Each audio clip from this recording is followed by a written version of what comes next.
seandainya Mas Koko ini punya wanita-wanita banyak yang diberikan hadiah-hadiah, Anda gimana?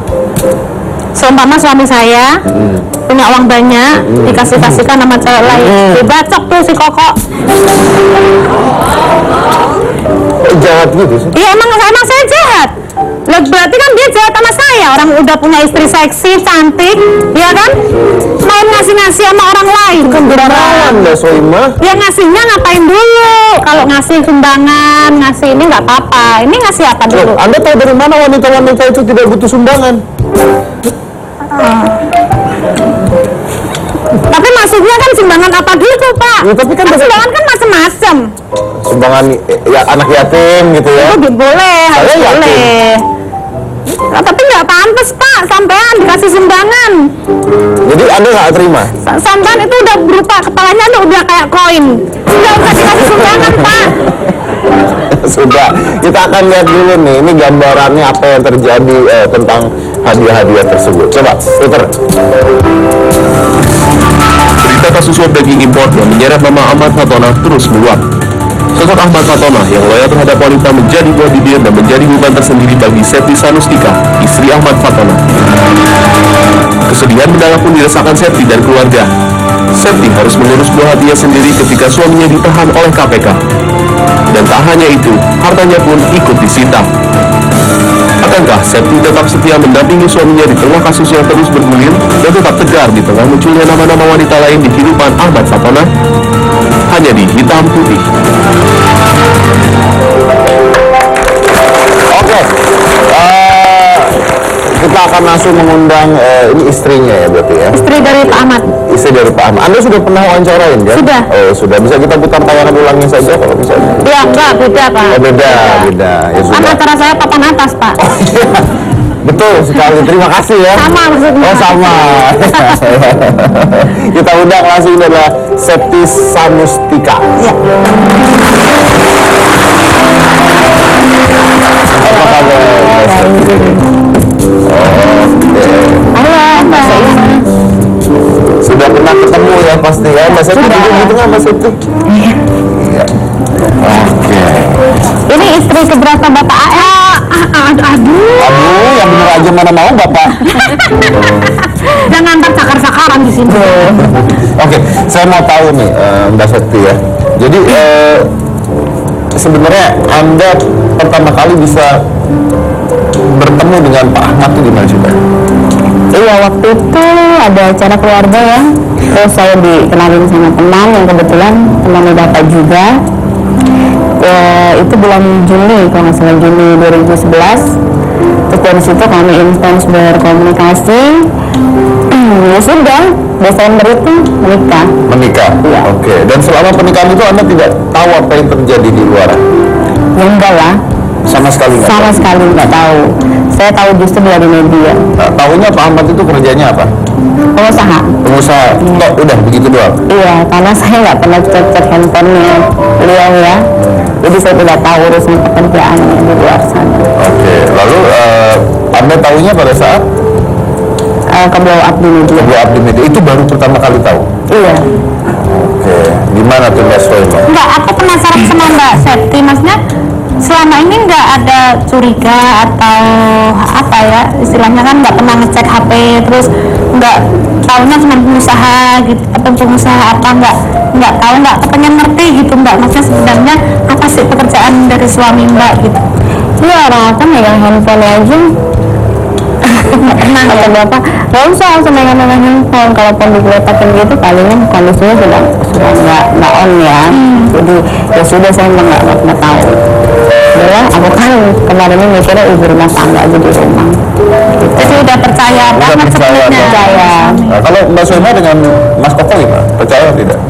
Saya percaya, sebenarnya kita memang harus saling percaya sih Pak, cuman memang harus sepercaya-percayanya memang harus selalu apa ya, diam-diam kadang Waspada. tetap waspada karena ada perubahan-perubahan gitu ya. Nah, Mbak ini kan dulu kan penyanyi kan, seorang penyanyi kan. Setelah menikah terus berhenti nyanyi. Iya, berhenti. Nggak boleh nyanyi atau kenapa?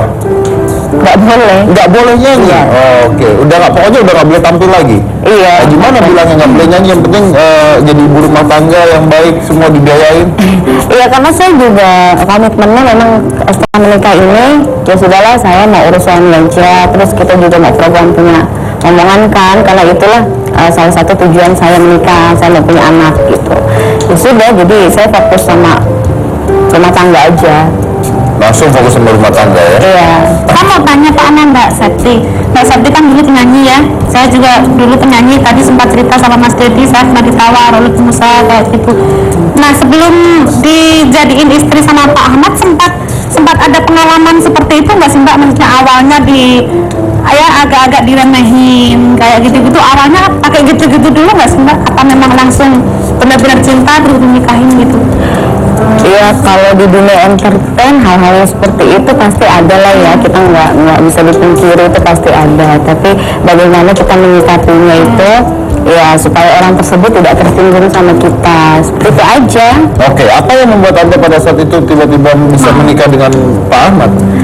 Ya mungkin karena jodoh, saya mikir ke situ karena jodoh, terus juga bapak baik, statusnya juga bukan suami orang, jadi ya saya pikir kenapa enggak. Tapi Anda tahu bahwa Pak Ahmad pernah menikah sampai 2 kali? Sudah tahu. Sudah tahu, jadi Sudah diceritakan, itu semua diceritakan. Iya. Berarti Anda ini istri ketiga ya? Iya, istri ketiga. Istri ketiga ya? Oke, dan itu nggak masalah. Satu-satunya. Tapi satu-satunya, tapi itu nggak pernah ada masalah di sini, tidak ada masalah. Tidak ada masalah, karena saya sama istri yang pertama itu kan di Makassar, saya kenal baik. Kita kalau pas pulang ke Makassar itu ya sama-sama makan malam sama-sama kayak gitu. Oke, langsung aja nih saya mau tanya, tahu nggak penghasilan berapa Bapak per bulan berapa? Nggak tahu. Nggak tahu. Tahu nggak Bapak suka bagi-bagi uang ke wanita-wanita lain? Apalagi itu nggak tahu. Apalagi itu ya, apalagi itu. Oke. Dan katanya pernah ketemu juga sama salah satu wanitanya yang pernah diberikan uang oleh Bapak. Sama Bayu ya memang sudah pernah ketemu satu kali ya, itu sama bapak. Waktu itu kami makan siang di salah satu mall di Jakarta, dan saya sih tidak terlalu fokus apa yang mereka bicarakan karena saya fokus kepada keluarga. Di situ ada keluarga bapak juga, kita ngobrol-ngobrol dan beda tempat sama Mbak Ayu, duduknya agak di ujung gitu, jadi saya tidak tahu apa yang mereka Mbak Ayu ini maksudnya? Ayu Asari ya. Itu masalah pekerjaan sih Masalah katanya. pekerjaan. Oke. Nah, selain itu nggak pernah ketemu lagi? Oh tidak pernah. Nggak pernah ketemu. Tidak. Mbak Sona, kalau Mbak Soima mengalami hal ini terus tiba-tiba udah tahu nih sekarang terus ketemu dengan wanita-wanita tersebut gimana? Terus terang saya orangnya gampang marah Pak, gampang ini. Jadi kalau sebenarnya saya salut sama Mbak Septi ini karena termasuk sabar ya menyikapi masalah ini. Kalau posisi saya seperti Mbak Septi ini ketika suami saya dengan mudahnya berbagi harta dengan wanita lain, ya Berbagi perasaan juga, apalagi itu ya pasti aku minta cerai. Pasti minta cerai. Oke. Tapi tadi saya membahas di awal bahwa ternyata Pak Ahmad ini ada kasus di tahun berapa? 2005 ya? 2005 dan 2009 ya? 2005 tentang provider, 2009 tentang penyelundupan imigrasi ya? Human trafficking gitu. Anda tahu tidak? Tidak tahu. Sama sekali tidak tahu. Anda ketika pacaran nggak nyari Google dulu siapa ini? Kalau niat banget nggak tahu, aku tahunya pas nikah aja. Oke, jadi nggak pernah tahu masalah itu Ada semua. keluarganya yang cerita sama saya. Oh, ada keluarga yang cerita. Nah, terus gimana Anda menanggapi hal Ya itu? sudah, ya saya pikir ya udahlah, itu pelajaran buat dia, mungkin tidak ada ke depannya biar lebih baik lagi. Nggak tahunya ada masalah seperti ini, ya sudah. Ya udah. Berarti pelajaran lagi. Pelajaran lagi. Mungkin ini yang terakhir. Tapi gini nih, Mbak Soima, saya juga pengen tahu. Di luar itu semua sebenarnya sosok Pak Ahmad Fatona itu seperti apa sih? Mungkin romantis, juga cewek-cewek banyak yang kecantol gitu. Ya bapak biasa lah, seperti suami pada umumnya kalau di mata saya ya, maksudnya Anda tahu suami-suami lain? ya maksudnya imam yang baik. Aduh mas, jadi imam yang baik, bapak perhatian sama keluarga, kayak gitu aja sih. Suka rayu nggak?